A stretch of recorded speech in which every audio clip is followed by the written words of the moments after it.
Hello everyone, so this assignment is multiplying and dividing integers. So here's a little chart to help you out. If you have two positives, your answer is positive. So positive times positive is positive. So 2 times 8 is 16. Division works the same way. 15 divided by 3 is 5. All positive, all positive. If you have two negative numbers, your answer is also positive. So negative 5 times negative 7 is positive 35. And negative 20 divided by negative 4 is positive 5.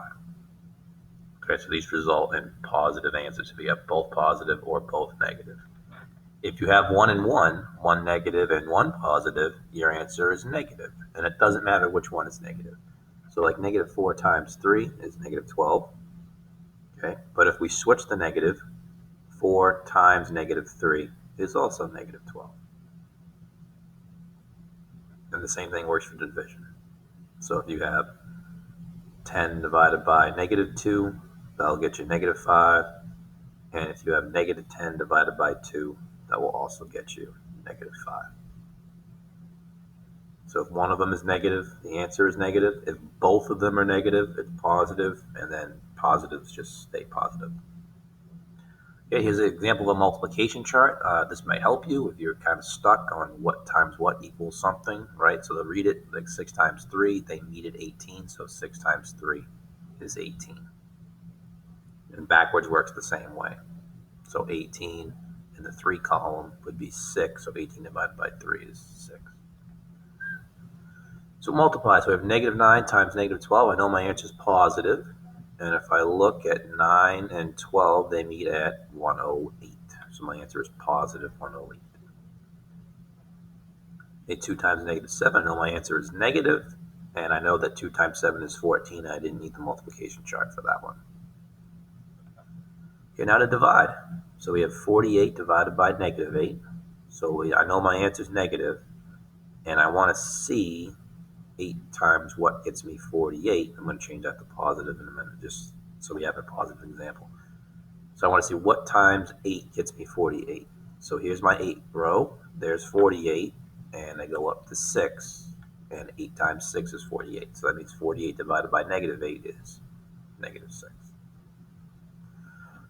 Okay, so for 50 divided by 200, I made this positive because these examples were negative, so let's do a positive example here. I'm not sure, but 50 goes into 200. I can't really do traditional division, so I'm going to guess and check. So we have 50 times 6, so that gets me 300. So that's too big. Okay, that's too much. I want 200, so 300 is too much.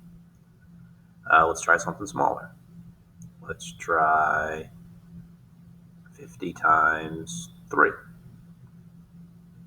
Okay, 3 times 0 is 0. 3 times 5 is 15, 150. Oh, that's too small.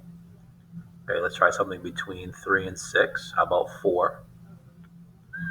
4 times 0 is 0, and 4 times 5 is 20. Oh, look, 200. So my answer is 4.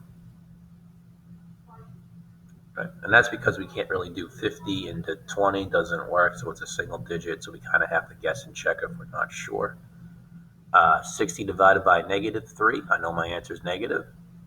And I can do this traditional division here. So 3 goes into 6 twice. 3 times 2 is 6. Subtract them. We get 0. Now the important part, 3 goes into 0 0 times. So my answer is negative 20, not negative 2.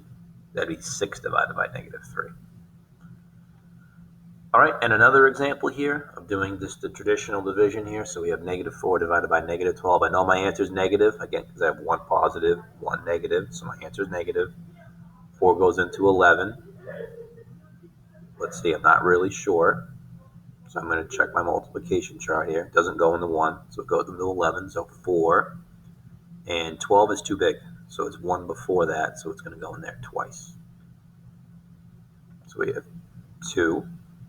And then 4 times 2 is 8. You're going to subtract. 11 minus 8 is 3. Bring down the 2. 4 goes into 32. Let's check. 4. 32 goes in 8 times. And 4 times 8 is 32, so there's nothing left over. So my answer is negative 28. Right? Right, so that's it for this assignment. Hopefully this helps you with your assignment. Make sure you don't mix up your positives and your negatives.